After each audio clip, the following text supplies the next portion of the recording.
Welcome back to Sulekha Physics classes. It is the most easiest way to learn physics in these classes. So, I am back with one more new chapter of class 12 physics, that is electromagnetic induction.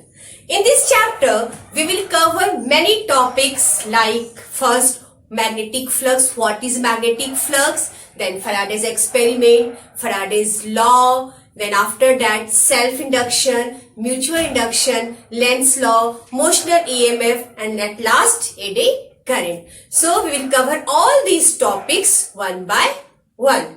So let us start with today's chapter, this one, electromagnetic induction. What does it mean?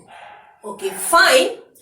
In the previous two chapters, we had discussed about magnetic effect of electric current. It means how magnetic field is produced with the help of electric current. Current flowing through a wire, straight wire or circular wire.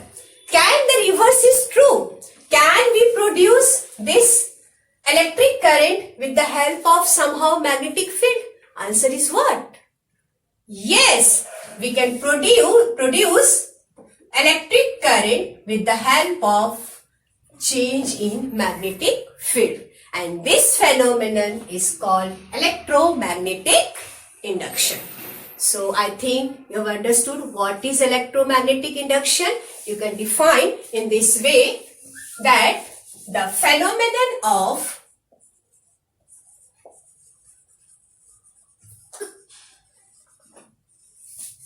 production of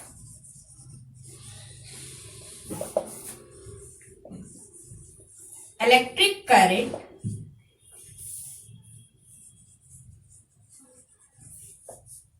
across a conductor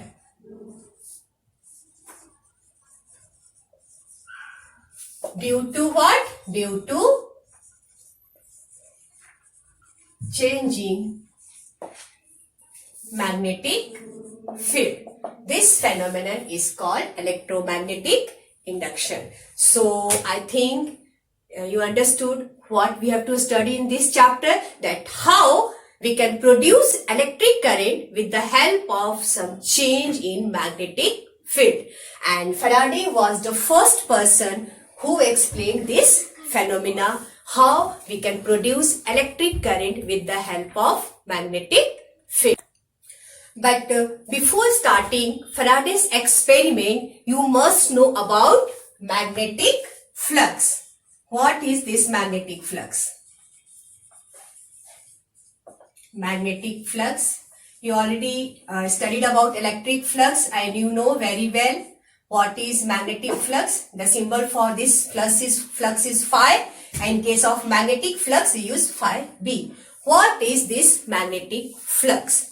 It is the measure of number of field lines passing through any surface. Suppose this is a surface, and how many number of field lines passing through this surface placed in a magnetic field normally. It means magnetic field lines are coming in this direction and this surface is placed normal to this magnetic field.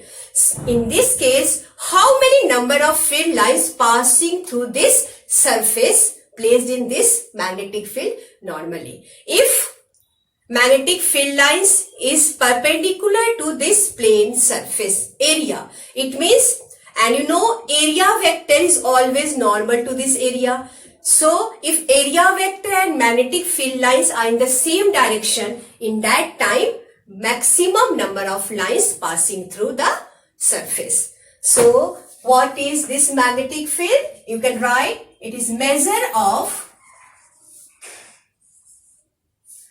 field lines or magnetic field lines passing through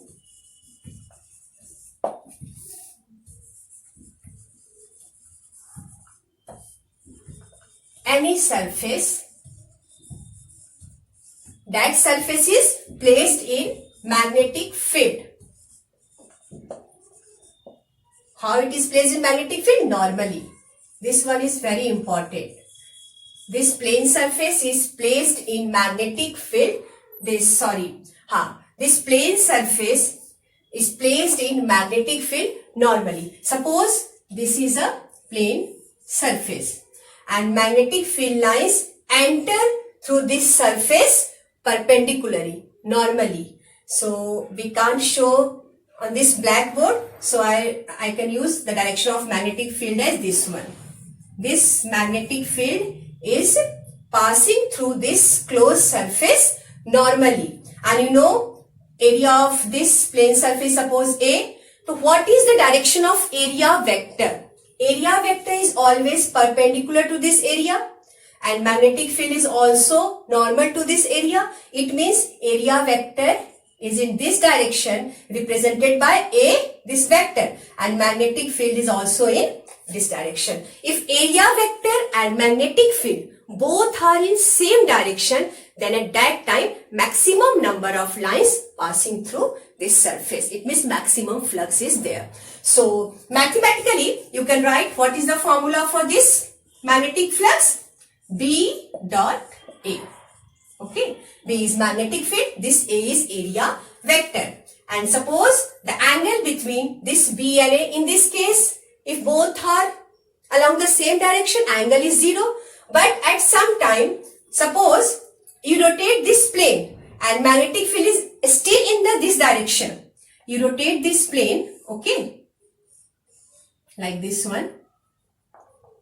But magnetic field is still in this direction. But now in this case, area vector also rotates, and suppose area vector is along this one.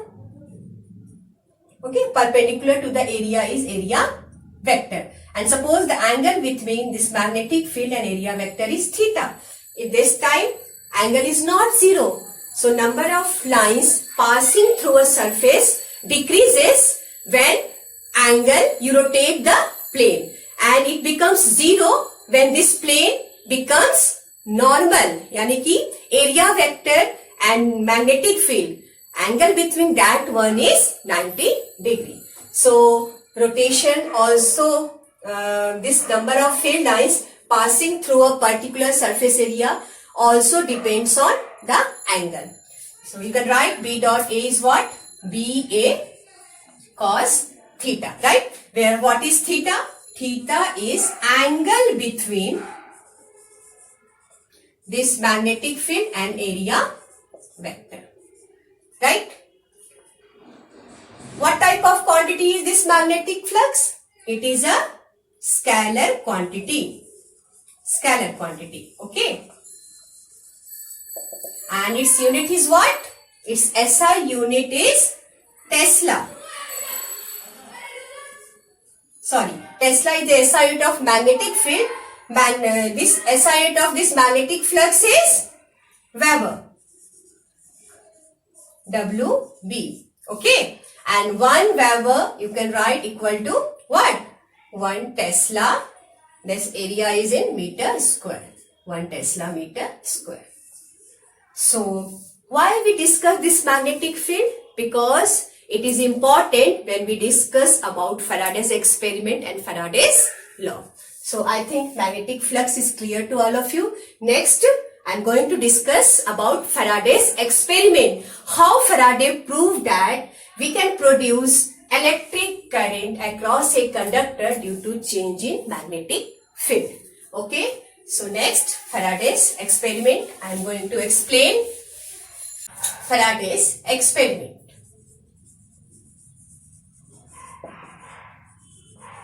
Faraday performed many experiments and then at last he came to the conclusion. In the first experiment, he take a stationary coil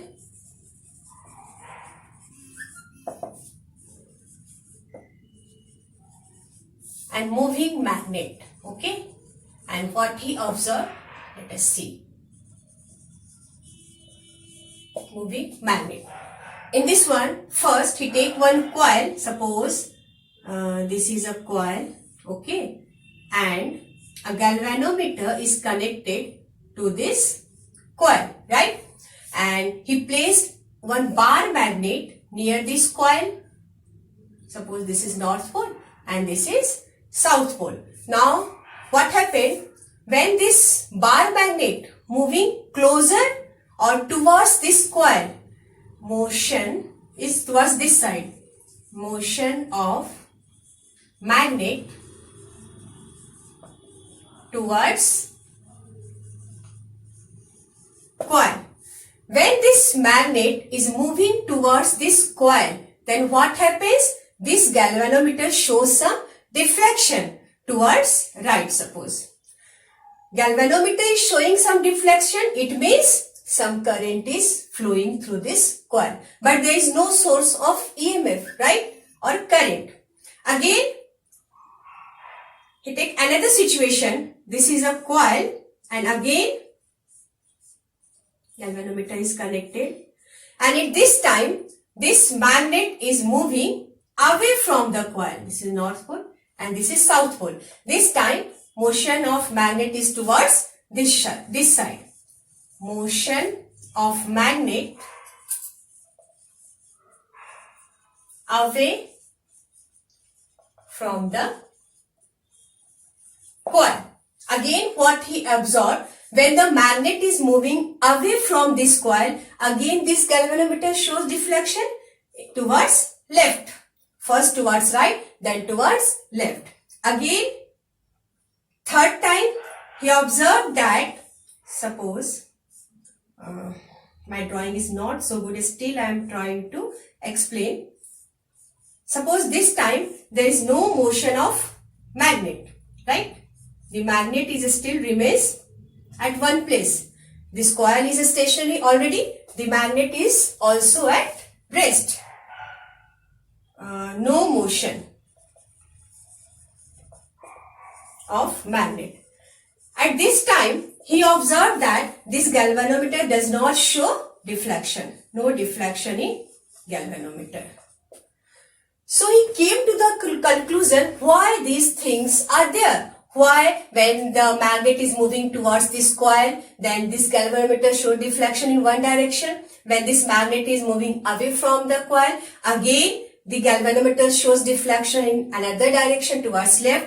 And when there is no motion of magnet, there is no deflection. It means no current is flowing through this coil. So he came to the conclusion that when this magnet is moving towards this coil, then what happens? There are number of field lines, right? Through this. And all these field lines, what happened? These crosses towards the coil, right? And when this magnet is moving towards this coil, the number of field lines crossing through this coil increases. Number of field lines increases means what? There is some change in flux. And he come to the conclusion that due to change in this magnetic flux, current is induced inside this coil. Again, when this magnet is moving away from this coil, it means magnetic field lines what? At this time, magnetic field lines, when the motion is away from the coil, this time magnetic field lines decreases as he move away from this coil. And increase or decrease, either in both cases, there is change in magnetic flux. Suppose flux is phi, there is change in magnetic flux. This time change in magnetic flux increases when the motion is towards the coil. This time change in magnetic flux decreases. But there is some change in magnetic flux. And you know that magnetic flux is what? BA cos theta. Why this magnetic flux changes? Due to change in magnetic field lines, right? In this case, what happened? If there is no motion of magnet, it means how many numbers of magnetic field lines passing through this coil still remains the same number. There is no change in magnetic flux. d phi is not changing. And if there is no change in magnetic flux, this time he found that there is no deflection in the current. At last, he came to the conclusion whenever the magnet is moving towards or away from the coil, there is some change in magnetic flux. and due to that change in magnetic flux, EMF is induced inside this coil, right? D phi is changing. And due to this change in magnetic flux, what happens? EMF is induced in the coil. And when the coil is closed, then what? Current is induced. Current flowing in one direction, right? Again, first experiment he performed when this coil is stationary and magnet is in motion. Next time he performed another experiment, and at this time he take opposite situation. Moving coil and a stationary magnet, right? A stationary magnet. Okay. And at this time also, suppose this is a coil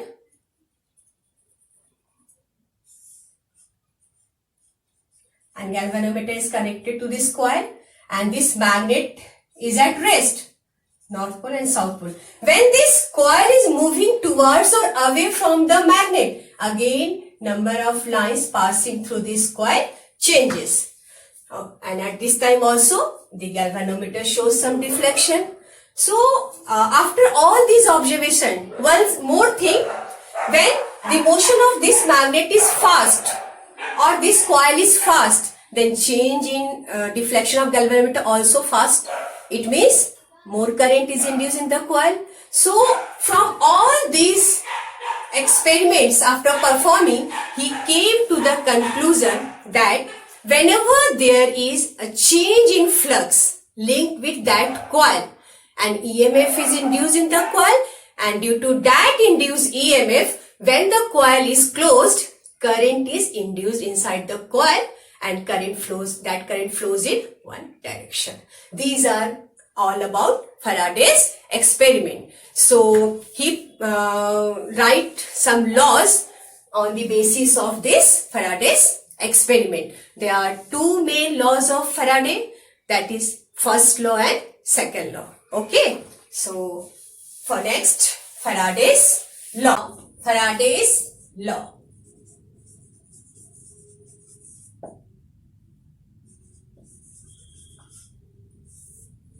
There are two laws of Faraday. First law. In first law, it states that whenever there is change in magnetic flux linked with the coil, then an EMF is induced in the coil. And if that coil is closed, an induced current flows through that coil. So first law states that whenever a magnetic flux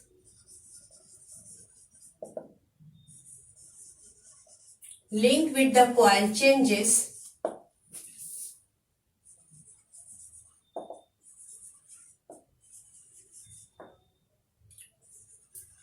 then what happens when the magnetic flux changes? And EMF is induced. Induced in the coil. And if coil is closed circuit,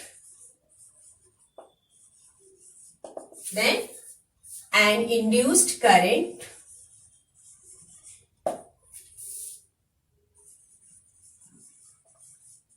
flows through a coil, right? We already discussed how during Faraday's experiment.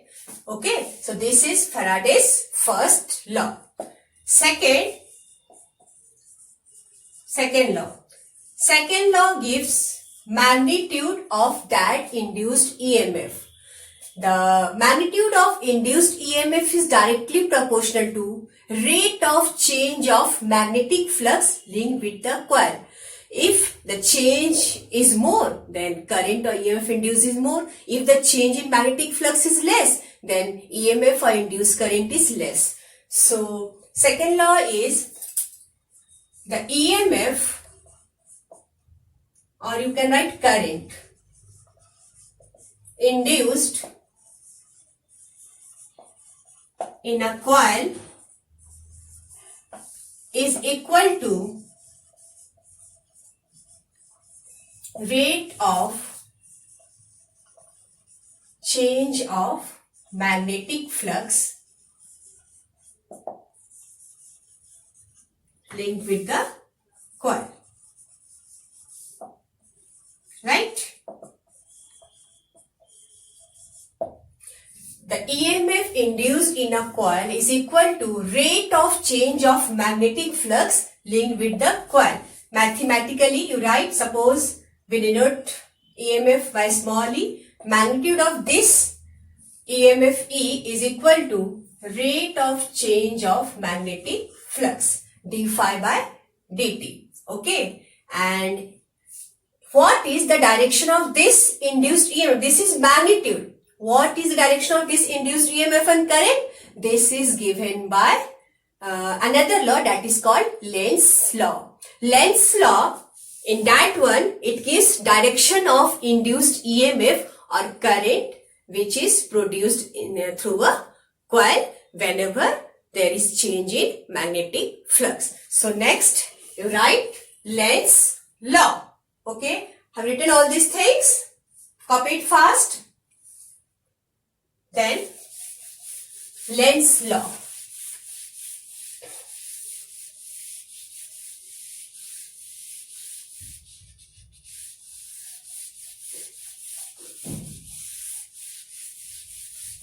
Lenz law.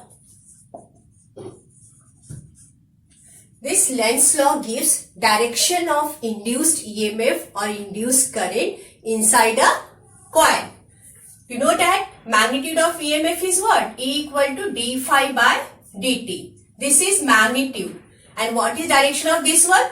You put this negative sign here. E equal to minus d phi by dt. This negative sign gives direction of induced EMF, which is opposite to the direction of change of magnetic flux. This is Lenz law. It states that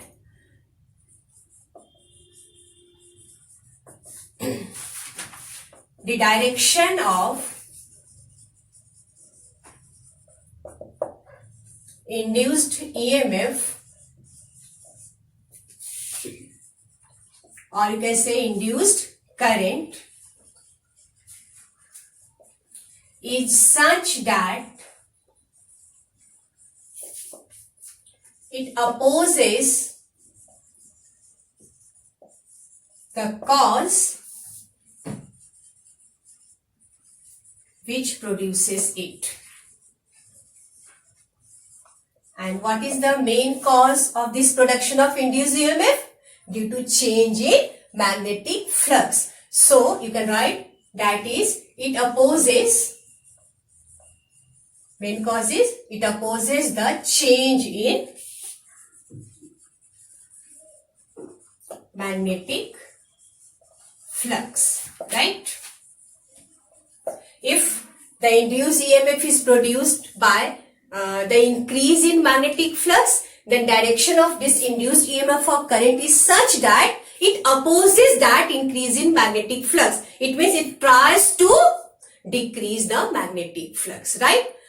If the induced EMF is due to decrease in magnetic flux, then the direction of induced EMF or current is such that it tries to increase the change in magnetic flux. It always opposes the change which produces it. And which produces it?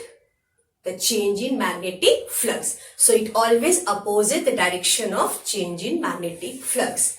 It will be more clear with some example. Let us discuss it one by one.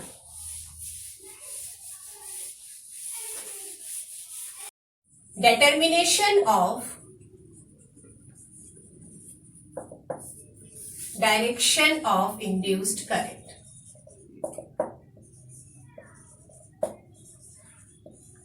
How you find the direction of induced current with the help of this law, Lenz law. Okay. Suppose in first example, suppose field is inward. Inward field is represented by this cross type, right? And this field is not constant.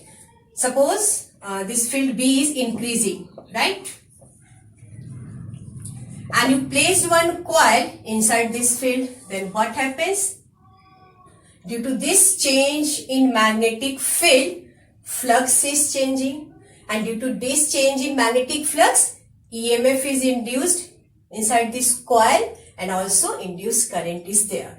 What is the direction of that induced current? Let us find it with the help of Lenz law. Here, B is increasing. What? B is increasing, right? Due to this increase in B, change in magnetic flux also increasing or decreasing? Right, increasing. And due to this increase in magnetic flux, EMF is induced and also I is induced. Current is induced inside this coil, right? Now, what is the direction of this induced current? According to this Lenz law, the direction of induced current is such that it opposes the cause which produces it. Who produces this induced current? This increase in magnetic flux. Then the direction is such that it tries to decreases the change in magnetic flux. And when magnetic flux decreases, when the direction of field is changing, here the field is increasing and inward. It means field should decrease and it should be outward. Okay. So, if the field is outward, right? If the field is outward, then using right hand thumb rule, what is the direction of this induced current? This is anti-clockwise. Is it correct? So, direction of induced current is anti-clockwise according to right hand thumb rule. Right? This is one example. Suppose I take another one example. Suppose this is a bar magnet, right? North side is this one and this is south pole, and one coil is placed near this magnet, and this magnet is moving towards this coil. And you know, when the magnet is moving towards this coil, then magnetic field lines changes. Is there increase in magnetic field lines or decrease? Whenever it is moving towards this coil, the number of field lines passing through this coil increases. It means change in magnetic flux increases, right? So, what is direction of induced current? I induced should be such that it tries to opposes the cause which produces it. And who is responsible for the production of induced current? Increase in change of flux. So, direction is such that it tries to decreases the flux. And when the flux decreases, when magnetic field lines, change in magnetic field lines decreases, when the motion is in place of towards, away from the coil. And how this magnet moves away from the coil? If this side becomes north and this side becomes south. It means this side, you know that in case of circular wire, also circular coil, there is north and south pole. So this side becomes north pole so that the magnet moves away from the coil. And north pole means direction of current is what? Clockwise or anti-clockwise? Right, anti-clockwise. Okay, so I induced is in anti-clockwise direction. Is it clear? Or you want to take some more example? I think it's clear to all of you. Okay, so this is about Lenz law. In the next video, we will discuss why these things happens, why it opposes the cause which produces it. Why? Due to accordance with the law of conservation of energy. So, why this Lenz law is necessary? Otherwise, if we do not follow this Lenz law, it violates law of conservation of energy. If Lenz's law is not followed, then law of conservation of energy does not hold, right? So it is necessary to follow these rules. According to Lenz's law, direction of induced EMF and current is given. Otherwise, it does not valid law of conservation of energy. Okay, so we will discuss in the next class how this Lenz's law is responsible for the law of conservation of energy, and after that motional EMF in a conductor. When the conductor moves inside the magnetic field, then what is the value of EMF induced in the coil? Okay students, I think all these topics are clear to you. Okay, up to then, bye bye students. Thank you.